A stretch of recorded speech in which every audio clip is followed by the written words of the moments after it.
So what if I told you that the real secret to hitting your biggest, most ambitious goals isn't about what you do, but about what you choose to ignore? Today we're going to unpack a super powerful productivity principle from, well, Warren Buffett himself, a guy who has absolutely mastered the art of focus. But first, let's start with a feeling I'm sure you know well. You ever feel like you're just spinning your wheels?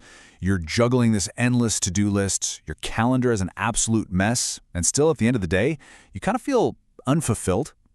It's a really common struggle, and the answer to why we feel so busy but not productive is, believe it or not, surprisingly simple. You see, here's the paradox. It's not that we're lazy, it's that we're overwhelmed. We are literally drowning in a sea of our own good intentions. Every cool project, every new idea, they're all calling to us, pulling us away from what really matters.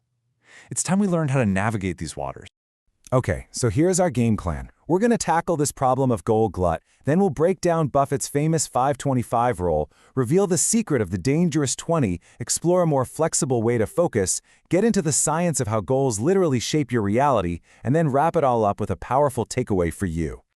Right. So in this age of just endless possibilities, we're kind of like kids in a candy store, right? We're grabbing at everything that looks good.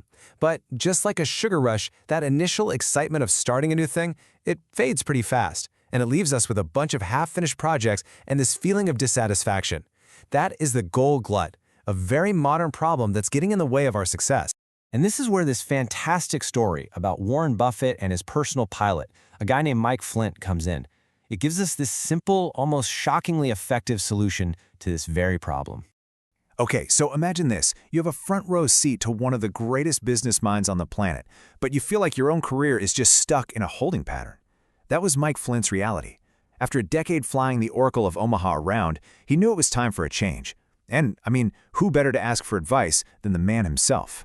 Buffett's reaction, it was not with Flint expected at all. Instead of just some simple advice, he saw Flint's problem as his own failure as a mentor. He basically said, "The fact that you're still working for me tells me I'm not doing my job." So he offered a simple but really powerful exercise that would completely change Flint's life. All right, you want to try this yourself? Here's the challenge Buffett gave Flint. First, just grab a piece of paper. Now, write down the 25 most important things you want to achieve in your life. Seriously, take your time, be honest. And once you're done, go through and circle the 5 that matter most to you. So now you've got 2 lists, your top 5 and the other 20. Now Flint, like pretty much all of us would, he thought he had it figured out. He'd focus on his top 5 and, kind of chip away at the other 20 in his spare time. Seems logical, right? But Buffett was about to drop a bombshell, a completely counterintuitive twist. The real secret, he explained, wasn't in the 5 you circled, it was in the 20 you didn't. Buffett just looked at him and said, "No, you've got it all wrong." He explained that second list of 20 things, that wasn't a work on it when you can list. That just became your avoid at all costs list. They were the ultimate distractions, the enemies of progress, and they were supposed to get 0 attention from him until his top 5 were completely done. Let that sink in for a second. The dangerous 20 are not your enemies because they're bad ideas. They are your enemies because they are good ideas. They're interesting. They're the almosts, the maybes, the one days, and they are so seductive. They slowly chip away at your focus, leaving your true priorities totally starved for attention. Okay, so Buffett's rule is obviously super powerful, but it's also fair to ask, is it really a one-size-fits-all solution? Life is not a static equation, right? It's always changing. So how do we apply this incredible principle of focus in a world that's always throwing curveballs at us? Let's look at a more flexible way of thinking about this.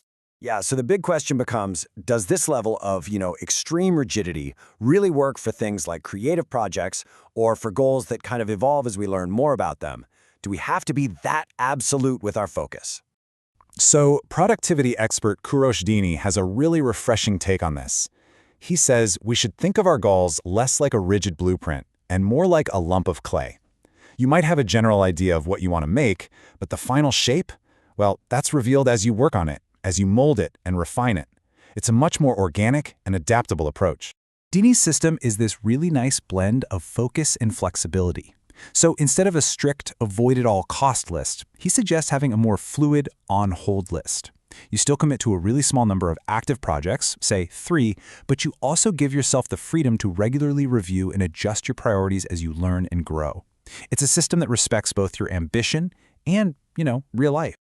So we've talked about the what and the how of focus, but now it's time to pull back the curtain and really get into the why. Why is having fewer goals so powerful?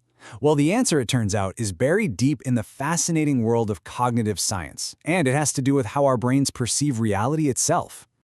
Okay, imagine your brain is like a GPS. When you plug in a destination, it doesn't just show you a map of the world, right? It highlights the best route to get there. Everything else, all the side streets, the scenic detours, it all just fades into the background. That's pretty much what cognitive scientists call telic states. Our goals create these mental maps that act as a filter for the world, telling us what to pay attention to and what to ignore. And this illustrates the power of having just one single clear goal. When your only objective is to get to the park, your brain simplifies everything. Every possible street just becomes a means to an end. The decision of which path to take is almost effortless. It's a perfect example of how focus makes reality simple. But watch what happens when we add just one seemingly harmless second goal, grabbing a coffee on the way. All of a sudden, our simple, straightforward map becomes this complex web of choices. Our brain is now forced to juggle 2 competing priorities, constantly evaluating which path is best. The cognitive load just doubled, and our once clear path is now a confusing maze. And this brings us to this really cool, groundbreaking concept called telic learning. It totally flips the old way of thinking on its head. See, we used to think we see the world first, and then we decide what's important. This new model shows that our goals actually shape our perception of reality from the very beginning. We don't just see a world of random objects, we see a world of tools and obstacles, all defined by what we're trying to do. So what's the big takeaway from all this? It's that focus isn't just about managing your time better. It's an active, conscious choice. It's about taking control of the very lens through which you see the world and deliberately shaping your reality to match what you truly want. So, let's boil it down. Here are the core principles. 1. Elimination is way more powerful than selection. 2. Your own good ideas are often your most dangerous distractions. 3. Your goals literally create the map of reality that you navigate every single day. And 4. The real skill is being deliberate about what you choose to ignore. And so I'll leave you with this final thought, a question that really has the power to change everything. The most important question isn't what are your top 5 goals? It's what are you willing to ignore to make them happen?